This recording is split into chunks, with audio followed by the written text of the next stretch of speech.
Well, it's a hard question, but you're a rock historian, so you've got to be prepared for it. What was so special about the Beatles? Was it their talent or was it their luck? I think there was a certain irreverence about them. There was a certain cheekiness. We've been used to seeing acts like the Vienna Boys Choir, the Luton Girls Choir, who all sort of sat there politely in press conferences and said yes sir and no sir. Well, the Beatles got into their Sydney press conference and they started twisting questions around and tossing them back. You had old media warhorses like, Chuck Faulkner, who would sort of asking all these really imposing questions, and they just sent him up mercilessly.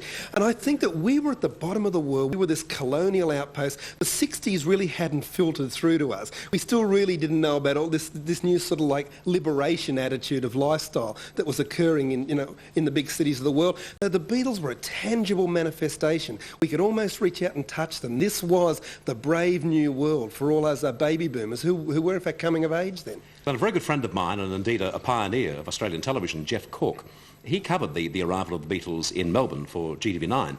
And, he's never seen scenes like it before in his life, and certainly not since.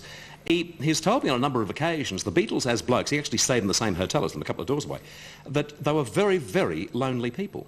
They could go absolutely nowhere. In each city there was rumours. The Beatles will go to see an Australian Reels football match. They'll go to a barbecue in the hills. They never got to, they did nothing. They just sat in the rooms and really vegetated. And it was no wonder that by about 1969, all the Beatles said, "We've given enough. Please let us sort of out of this." And they stopped touring. In fact, in '66, 2 years after they were in Australia. But strange things were happening. People were wheeling cripples into their presence and virtually asking the Beatles to actually touch them and cure them. I believe the Pope was furious. What about Glenn? We all know, we remember the start of the Beatles, and I've got this vague vision in my mind of there being trouble eventually with the boys and arguments within the group itself.